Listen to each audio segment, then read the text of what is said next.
দুই বাংলার জনপ্রিয় অভিনেত্রী জয়া আহসান নতুন বছরের শুরুতেই ভক্তদের জন্য নিয়ে এলেন আরেকটি সুখবর। কলকাতার জনপ্রিয় টেলিভিশন চ্যানেল জি 24 ঘন্টা আয়োজিত বিনোদনের সেরা 24 অ্যাওয়ার্ডে সমালোচকদের বিচারে সেরা অভিনেত্রীর পুরস্কার জিতেছেন তিনি। সুমন মুখার্জি পরিচালিত চলচ্চিত্র পুতুল নাচের ইতিকথাতে অনবদ্য অভিনয়ের স্বীকৃতি হিসেবেই এই সম্মান পেলেন জয়া আহসান। চলচ্চিত্রটি নির্মিত হয়েছে মানিক বন্দ্যোপাধ্যায়ের কালজয়ী উপন্যাস পুতুল নাচের ইতিকথা অবলম্বনে। পুরস্কার জয়ের অনুভূতি প্রকাশ করে সামাজিক যোগাযোগ মাধ্যম ফেসবুকে একটি পোস্ট দেন জয়া আহসান। পোস্টে তিনি লেখেন, পুতুল নাচের ইতিকথা সিনেমার জন্য বছরের প্রথম পুরস্কার পেয়ে আমি সত্যি সম্মানিত।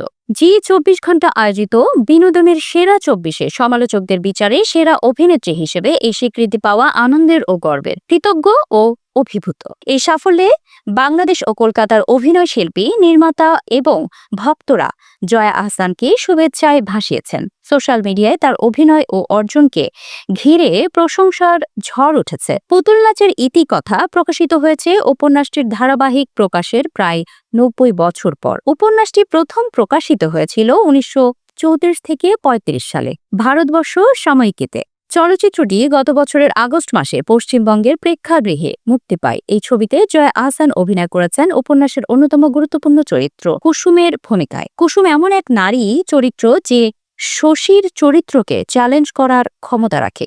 সে খোলা মনের, সতেজ ও নিজস্ব দৃঢ়তায় ভরপুর। জয়ার অভিনয়ে এই চরিত্র নতুন মাত্রা পেয়েছে বলেই মনে করছেন সমালোচকরা।